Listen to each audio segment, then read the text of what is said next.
मोकामा से राजद के विधायक बाहुबली अनंत सिंह के घर से AK-47 और हैंड ग्रेनेड मिलने के मामले में कोर्ट द्वारा 10 साल की सजा सुनाए जाने के कारण विधानसभा ने उनकी विधायकी समाप्त किए जाने की अधिसूचना जारी कर दी।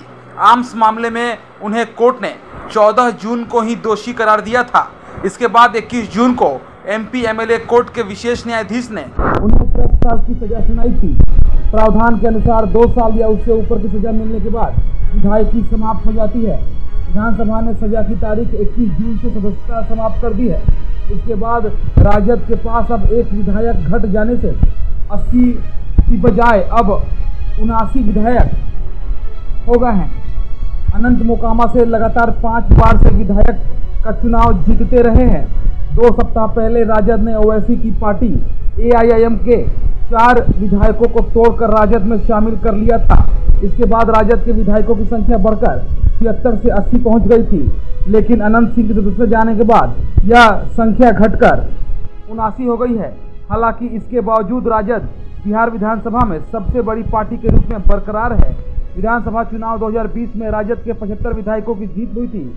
इसके बाद बोचहा उपचुनाव में राजद ने 1 सीट जीती थी, जिससे यह संख्या बढ़कर 76 हो गई थी। AIMM के विधायकों को मिलाने के बाद संख्या 80 के पार हो गई थी। हालांकि अनंत सिंह की सदस्यता जाने के बाद अब 79 पर आ गई है। नियमानुसार आगे के किसी कोर्ट या हाई कोर्ट या सुप्रीम कोर्ट से जब तक कोई फैसला नहीं होता, तब तक राज्य स्तरीय कोर्ट का ही फैसला मान्य होगा।